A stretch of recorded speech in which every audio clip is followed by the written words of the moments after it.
માત્ર મેં ડેડિયાપાડા સાગબારા કે ચિકદાના લોકો માટે નથી પણ આખા ગુજરાતના લોકો માટે અવાજ ઉઠાવું છું ત્યારે આજે ડેડિયાપાડા એ આખા ગુજરાત અને દેશમાં ડેડિયાપાડાને લોકો જાણી ગયા છે। તમારો બધાનો એટલો બધો પાવર છે, તમારી બધાની એટલી બધી તાકાત છે કે આજે દેશના વડાપ્રધાનને ચૈતર વસાવાને ડરાવવા માટે ડેડિયાપાડામાં આવવું પડે છે, ડેડિયાપાડામાં। અને તમે જોજો આવનારા દિવસોમાં અમારા બે ચાર આગેવાનોએ કીધું કે કોંગ્રેસના પણ કોઈ દિગ્ગજ નેતા થોડા દિવસમાં ડેડિયાપાડા આવવાના છે, એવું જાણવા મળ્યું છે।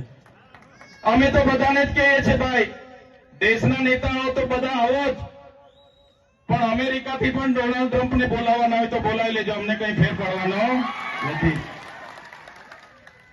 અમે લોકોને જાગૃત કરીએ છીએ, લોકોને એક કરીએ છીએ, લોકો માટે હર હંમેશ બોલતા અમે દેખાઈએ છીએ, લોકો માટે લડતા અમે દેખાઈએ છીએ।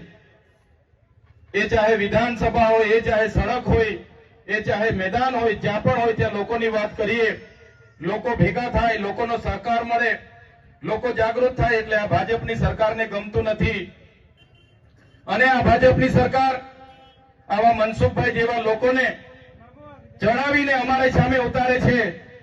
પણ આ મનસુખભાઈ હોય કે એમના ભાજપના નેતા હોય, એમને પણ હું કહેવા માંગુ છું, અમારી લડાઈ તમારા જેવા મનસુખભાઈ સાથે નથી, અમારી લડાઈ તો સીધી નરેન્દ્રભાઈ મોદી સાથે છે।